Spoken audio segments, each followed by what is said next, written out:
The creators at Grounded believe that brewing great coffee shouldn't be a shot in the dark, and we couldn't agree more. Use the coupon code TheCoffeePodcast for 10% off Grounded at groundedcoffeebook.com. Our friends at Map It Forward are hosting 2 events we think you might be interested in: how to map a successful career as a barista, and how to map a successful career in business as a coffee roaster. Use the coupon code TheCoffeePodcast for 10% off your ticket. Remember, you can attend virtually. The following conversation is a living continuum that includes every link of the coffee value chain, from before the seed to after the cup. I'm Jesse Hartman, and this is the Coffee Podcast.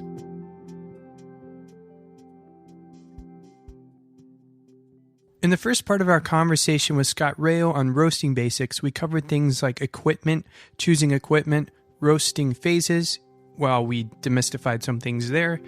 And then Scott introduced the ROR curve. If you missed that episode, we encourage you to go back and listen to that one first before continuing to listen here. But if you're all caught up, here we go, straight into the conversation right where we left off. I know you'd mentioned that probe placement can be really vital and really screw you up if, they're not correct or in the right spot. Absolutely. So the most common mistake with probe placement is that the probe would be placed kind of high on the faceplate and kind of close to the center of the drum, so near the axle. Especially with smaller batches, sometimes the bean probe won't be immersed in the bean pile anymore, and so you're getting mostly air temperature readings. And so your bean curve may look kind of normal, but you may be fooled into thinking those readings are pretty accurate, and they're not even close. This is the kind of stuff that can make me lose sleep at night. I've bought all this equipment, now I'm having nightmares about my probes. So the bad news, and I think this is a really important thing to say, most people have a little bit of an assumption that, well, the manufacturers must know what they're doing, therefore I'm just going to trust what choices they've made. Right. And there's ample evidence that that's a really poor decision to make.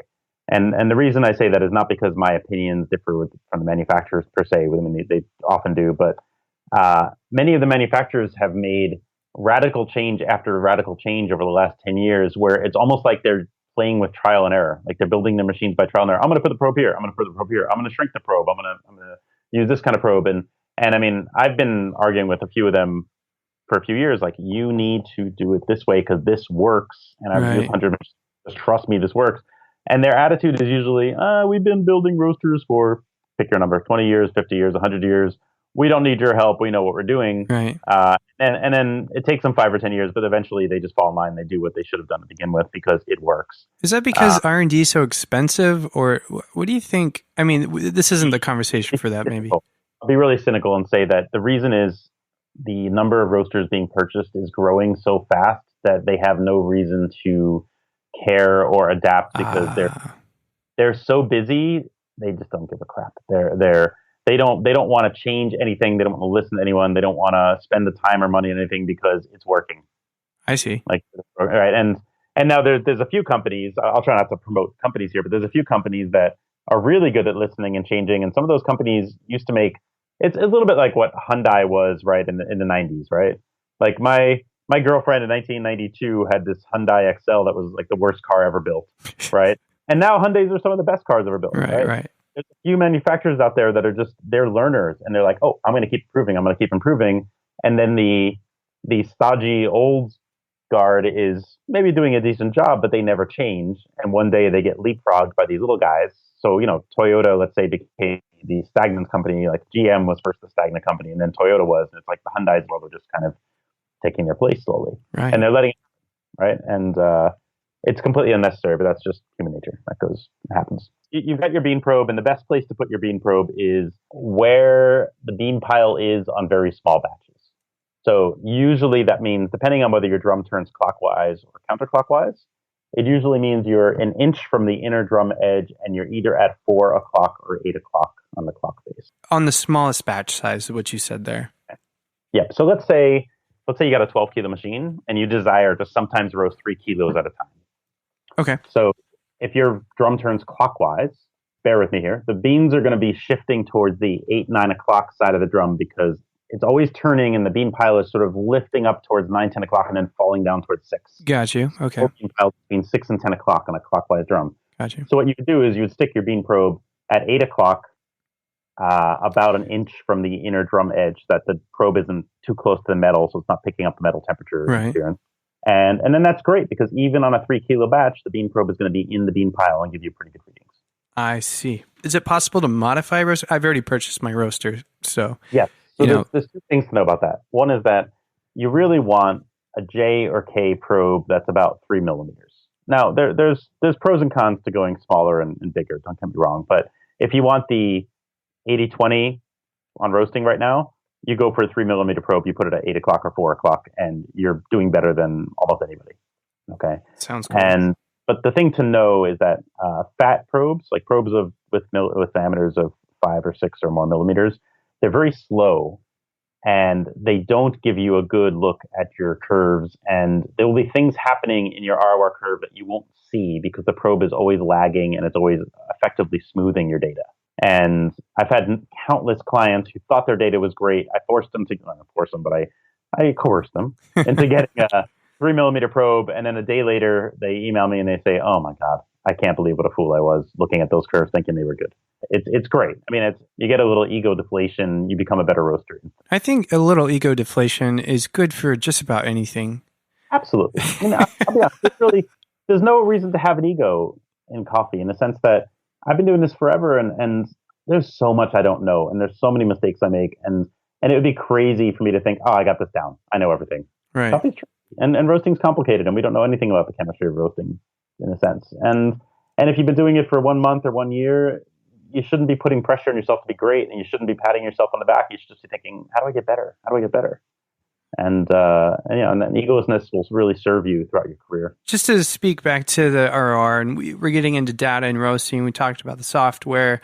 The data is really important, because at this point we are depending on the data. So where those probes are is really important, because those are your controls, right? And how is ROR, rate of rise, controlled? So it's a calculation. So again, like the example of, if the bean temperature changed 25 degrees in 1 minute, the ROR would be 25. And so that's all it is. It's just a calculation. And the software that you use, generally, you can tell it, "Hey, I want to change my ROR interval." So what this means is it'll plot the ROR by averaging the last 10 seconds of ROR, or the last 15 seconds of ROR, or the last 30 seconds of ROR. And the higher that interval, the smoother it'll get. But the idea is that if you were to look at it at every single ROR data, let's say your probe took a reading once a second, and you were to look at that without an interval, without an averaging interval, you just see a lot of noise. Right. You would see a seismograph during an earthquake. What kind of interval is good then? Well, unfortunately, the answer, like most, is context. It kind of depends on your probe, but generally speaking, it's rare that I don't roast looking at an interval of 10 or 15 seconds. Now, I have to put a little asterisk there and say that the way Cropster calculates and smooth things, and the way Artisan does it are a little different. And generally speaking, your ROR interval, which Artisan calls delta span, should probably be 5 to 10, and with Cropster, it should probably be 10 to 15. And those two choices will make their results look very similar. We're talking about rate of rise. I'm an amateur roaster, have little knowledge. I take it to Instagram, and I begin to work towards matching my ROR curves with Roaster X, the best way to learn, right? Okay. So the most important thing, unfortunately, is that if you try to make your numbers look like someone else's numbers, you are setting yourself up for failure, because you would have to have the same machine with the same probe and the same batch size and more or less the same everything in your situation to make your curve with the same numbers come out similar to somebody else's. Right.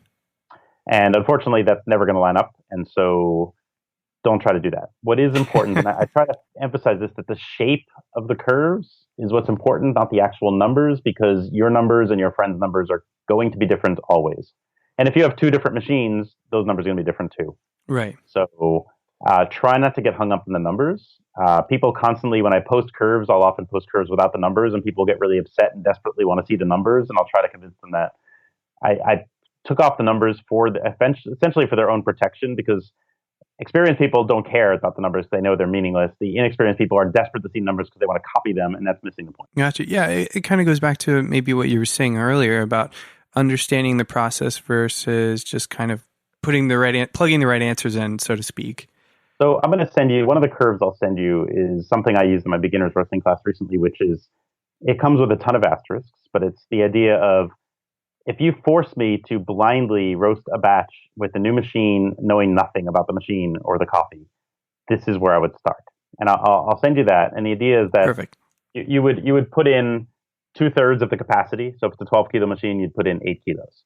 You would do something like charging at 400 degrees, and I would walk you through the gas percentages as just a blind guess. It could be way off, but it's going to work better than your first attempt on a machine all the time, pretty much. Like it's going to do a decent job of getting you there, but it's not the best. And I can sort of post that. I mean, I always fear putting that stuff out there publicly because people take it too literally, and then they contact me and they say that didn't work. And I'm like, it didn't work. But the point was that you gotta pick something as your first batch, and that was a great educated guess. That wasn't a solution.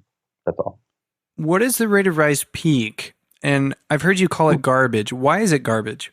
Remember we talked about how the S curve was a bit of an illusion because the turn doesn't really exist? Yes. Okay. The ROR curve is derived mathematically from the bean curve. When the bean curve is turning, which isn't real, it's causing the ROR to peak. In other words, the ROR is a little bit like the inverse of the bean curve, right? Like when the bean curve is going up quickly, the ROR is going up quickly, and the bean curve will sort of shoot up out of the turn and get slower, slower, slower, slower.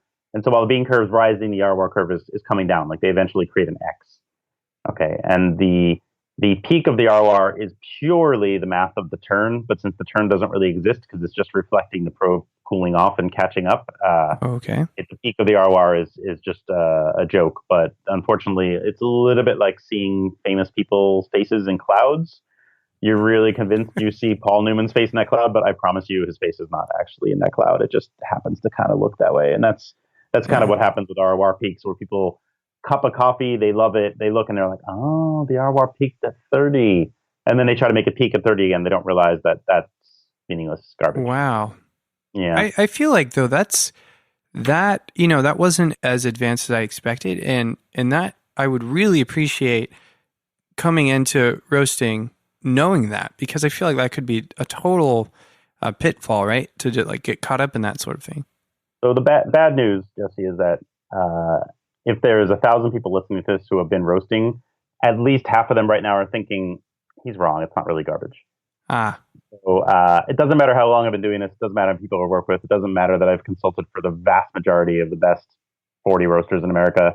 There's a ton of people who are just like, no. I know the meaning of my ROR peak, and I can't. Yeah. So it's. I mean, you being a non-roaster, thinking about getting into roasting, you're the perfect student because you have that beginner's mind.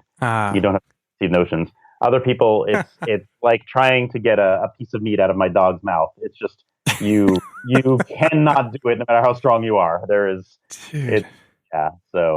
So, okay, this is the most advanced question on this episode. Let's give it a go. Maybe we don't have to spend too much time on this. Maybe it's a teaser for something far in the future. Who knows? But here's the question. What is the rate of rise crash? What it is the ROR is kind of trending down, and then somewhere near first crack, the ROR decides to go down really fast.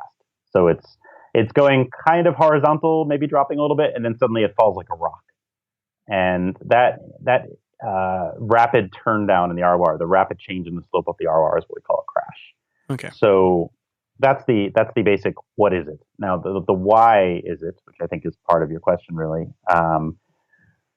When beans crack, first crack, they release a lot of moisture. So what you're hearing when the beans crack is you're hearing some steam that was built up in the center of the bean, that the pressure built up at the center got so great, and while the cellulose structure of the bean was weakening, and there was a tipping point where finally the pressure was too much and it found a fissure literally through the bean, a little bit like a volcano, and it exploded to the surface and popped open the physical structure of the bean. So every bean's going to pop at some point in the roast, in the little 2-minute window of first crack. And when that happens, they release a little burst of moisture. Now that moisture is hot, but it's not nearly as hot as the bean surfaces. So it's actually cooling moisture. Interesting. All right. And if too much of that happens in a short period of time, I'm oversimplifying here, but if too much of that happens at once, it makes the ROR crash because it's cooling the bean surfaces rapidly, We call this evaporative cooling, and this is just like if you go out for a run on a hot summer's day and you break a sweat, your body is sweating to cool the surface of your skin. Now, imagine that your body wasn't really sweating and your skin's getting hotter and hotter, and then your body thinks, oh, I forgot to sweat for the last 5 minutes. And then your body dumps 5 minutes worth of sweat at 1 second, right? Your skin would probably feel really cold. Right. And that's the ROR crash. It's all the sweating happening really quickly and making the bean surfaces cool because of that. And by doing that, it's actually slowing the roasting process. A lot of people think it's an illusion because it's quote unquote just the effect of the moisture, but they don't understand that just like sweating does, it doesn't just cool your skin, it prevents your body temperature from overheating. Right. It actually works, right? The same thing is happening when roasting, where that little force field of cooler moisture around the beans is actually inhibiting the roasting process, and it is slowing down the roasting process. It's not just a cosmetic thing that's happening to the probe because of all this cooler moisture. I want to give you a little perspective on the crash, though, without getting technical. Yeah. So imagine we go back again to the days pre-software. You have to believe me that 99% of roasts before software existed crashed, because the crash is sort of a natural thing to happen in the roaster. To anticipate and avoid the crash, you have to have the data that's guiding you, and then you have to learn from that data how to avoid the crash, and that's complicated. And without the data, you're going to crash. And so believe me that before 10 years ago, 99% of roasts were baked. And so effectively, because by the way, the crash causes what I call baked flavor. Oh, okay. I see. Sorry, I forgot that link there. The crash will take away sweetness and make coffee taste flat, which is why it's so important. Oh yeah. So I see where this is. Yes. Okay. Yeah. Okay. If you want your coffee to be big and round and juicy, it can't crash. Well, it shouldn't crash. Crashing will make it less juicy and less sweet. Okay. Got you. So the point is, though, this is maybe an important perspective. Pre-software, everyone was crashing. Post-software, you have to understand it's actually going to take decades for people to stop crashing, partly because at first people didn't realize what it meant. Second, they were kind of resistant to change because they're used to crashed coffee. If everything you were drinking in the 90s was crashed, and then you get software in the 2000s, and you're used to that flavor, you may not, first of all, you're not going to necessarily accidentally stumble across non-crashed roast and recognize their greatness right away. And second of all, you may not buy into it. So it's going to take a generation of people to get used to this idea that there's software, and the software can help you avoid crashing. And, oh, by the way, you should avoid crashing, like to actually get people to believe it and accept this novel thing. So from that perspective, it's a generational process to stop this. It's not a simple thing where everyone's on the same page. Like there's a lot of quote unquote educators in coffee who think I'm a nut because I believe in this crashing thing. And I know some of these people, and one of the reasons they believe that is because they just always crash.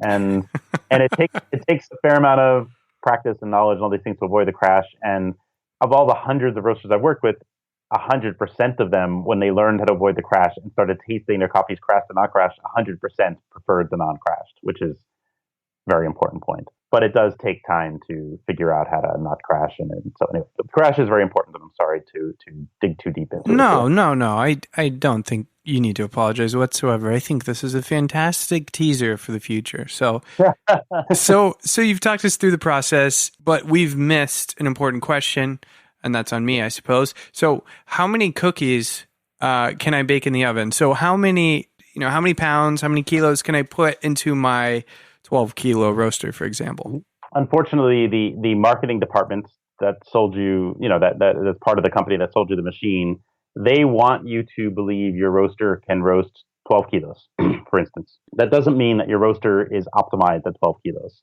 Yes, the drum can hold 12 kilos, but how much it can actually roast is not based on how big the drum is exclusively. It's also based on how much heat output your burner has. Somewhere on your machine, there's a little badge that says the serial number and a bunch of electrical and gas mumbo jumbo, and it'll say something like 100,000 BTUs per hour or 50,000 kilojoules per hour, and that's the number that tells you effectively, more or less, how much coffee you can roast. Basically, the power of the burner is the mechanism for heat transfer, right? And roughly speaking, for 90+% of the machines in the world, 5,000 BTUs per hour can roast 1 pound of coffee effectively. Gotcha. Now, there are a few machines that maybe they recirculate heat or they do some other odd things that change that equation a bit, but if you got a drum roaster, that equation's pretty bang on. You really never want to exceed 1 pound per 5,000 BTUs. You do want to go lower because lower is only going to give you more control and an easier time managing your roast, but you can go up to a pound per 5,000 and have great success without compromise. All right. So now that that question's out of the way, we can return to moisture because in moisture, again, I think is probably its own episode. Yeah. But we're just going to touch on it. So what is the, quote, evaporative front? So we were talking about that little force field of moisture and like how you sweat during a run, how it cools your skin. Right. Beans are releasing moisture throughout the roast, and it's effectively cooling the surface of the bean. So what it's doing is Illy in his research in his book calls this the evaporative front, and there's this front, so to speak, of cooler moisture that is leaving the beans, and it meets up with the waves of heat that are coming towards the beans, and some of that heat gets, I don't know, I'm not a physicist, either gets dissipated or it's maybe it absorbs, maybe a kind of simply I'm just going to say that moisture cools the heat a little bit, and so it's a little bit of a buffer. It's harder for the heat to penetrate the beans as effectively because it just met this cool front before it got to the beans. So I think of it as a little force field. And during the first minute or two of a roast, there's no force field. So there's not a lot of moisture coming out. And then for the bulk of the roast, there's this moisture coming out. And then right before first crack for 30, 40, 50 seconds, there's no moisture coming out again. Okay. And so that's why a lot of people see their ROR tend to take off or get level or go up right before first crack because that it doesn't have that moisture buffering the heat for a little while. See. Okay. And then you might see the crash because you have a tremendous amount of moisture at first crack.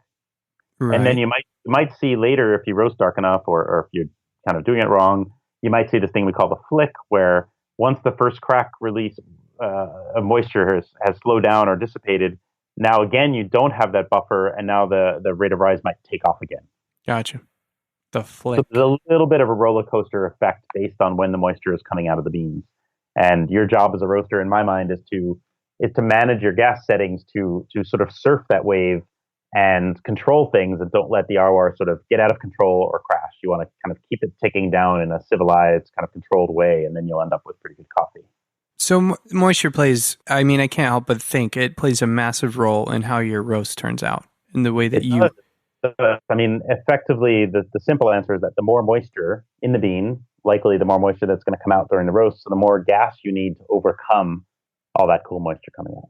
So people always talk about density as if it's this critical thing in deciding how they should roast, but they really should be thinking about bean size because it's harder for the heat to get, kind of deep to the center of a larger bean. And they should be really thinking a lot about moisture content because the more moisture, the more gas you need.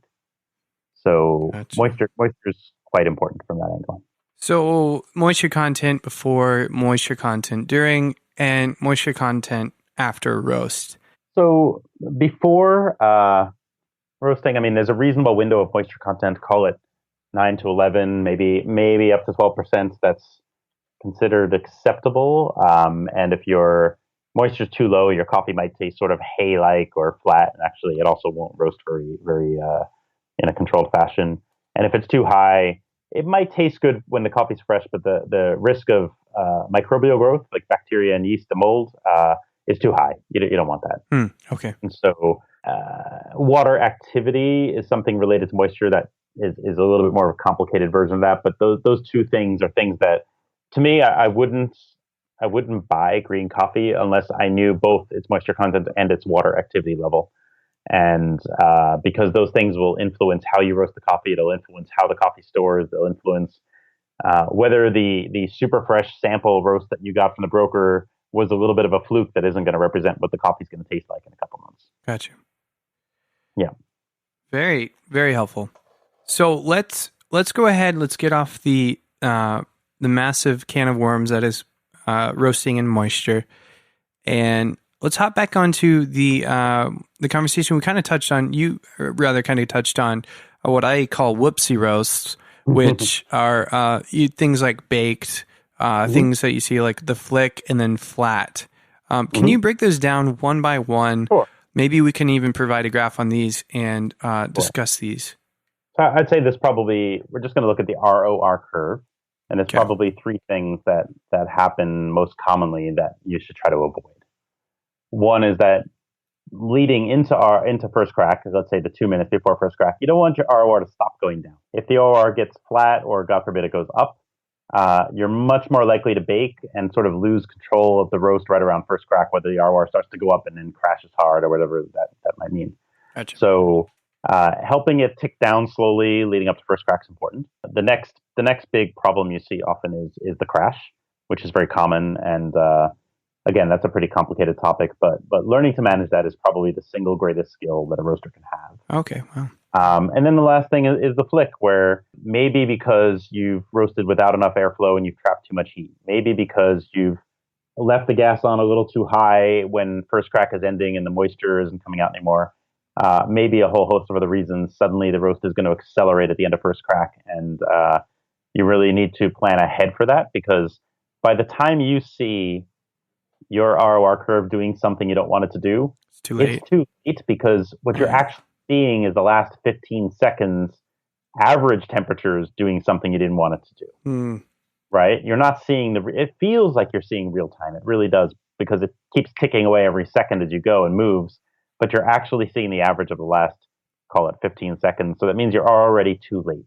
So you have to know what's coming. So for instance, if you mark first crack when you hear, say, 3 or 4 pops, then you can be pretty confident that you probably shouldn't lower your gas again until about what I call percent DTR. When your Cropster artisan ticker says 10% DTR, that's the time where you probably should start lowering the gas again, or else the risk of a flick is very high. So there's a lot of things like that where you get benchmarks that'll help you anticipate and prevent things from happening, because you can't wait till it happens and then manage the process. Right.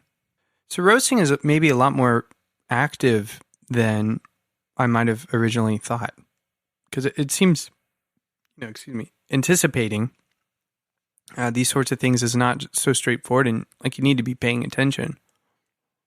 Yeah, absolutely. You need to anticipate. You need to really plan out your roast. I mean, I like to tell people that if you're reacting during a roast, it means you made a mistake.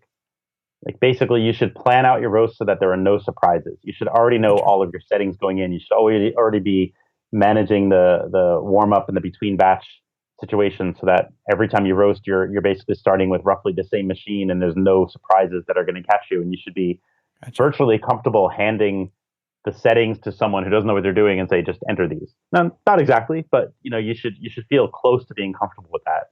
And if you're not, it means you're not planning well enough, and you're not tracking and learning from your past data enough. On the characteristics of something like baked coffee, how does taste play a role? Can you taste baked coffee? Is it more of a visual thing? It's not visual at all, but you can definitely taste it. So that's the. Gotcha. If you were to roast the same coffee to the same degree, and one roast was baked and one wasn't, the baked one would be flatter, hollower. It would almost be like someone dipped a piece of cardboard in your cup of coffee for a few minutes and took it out. The non-baked one would be rounder, juicier, sweeter, riper. It would just be more interesting. All right. Anything else on the whoopsie roast? Anything you think is a good takeaway? Those are the biggies. I mean, those are, that's if people can avoid those 3, they're already in the top 1%. So that's pretty good. We are coming to an end here on our time. And for the finale question, I feel like you may have answered it earlier, saying that managing the crash may be one of the most important skills. Is there anything that you would say, like in your opinion, what differentiates a great roaster from a good roaster? I think the answer might surprise people, but it's consistency. I mean, anybody, the guy in the garage or lots of random people can just walk up to a roast machine and crack out a really nice roast. But to be able to take a coffee and consistently do a great job with it over and over and over, which is what counts, right? Because this isn't a highlight film. This is like every customer counts. Every cup of coffee counts. If you're going to roast 100 batches of this Colombian shipment you got, if you can do a great job 99 times out of 100, you're a great roaster. If you're someone who just produces some great roasts and a bunch of duds in between, you're not a great roaster, because it's anybody can sort of throw darts blindly and hit the target once in a while. Right on, Scott. Well, hey, thanks for joining us on this. Appreciate you taking interest in what I have to say, and I always enjoy being here. I really love talking to Scott, even since episode 55, where we had our first interview with Scott. He's such a personable guy, and he's so willing to share the information that he's gained through hard work and experience in the coffee industry. If you haven't checked out Scott's books, or his blog, you should check out his website at scottrayo.com. It'll be linked in our show notes, along with the graphs that we spoke about in the first episode of this conversation. That certainly was a lot of information, and I know that I'll be going back to listen to it quite a few times, even after editing it over and over and over again. Be sure to let us know what you think by hitting us up on our website, thecoffeepodcast.org, Instagram, The Coffee Podcast, Twitter, The Coffee Podcast, without the T. And we love to hear back from you. Thanks for tuning in. The Coffee Podcast is produced by me, Jesse Hartman. Music is by Michael Parallax. You can find his music at michaelparallax.com. Thanks for tuning in. And as always, and until next time, happy brewing.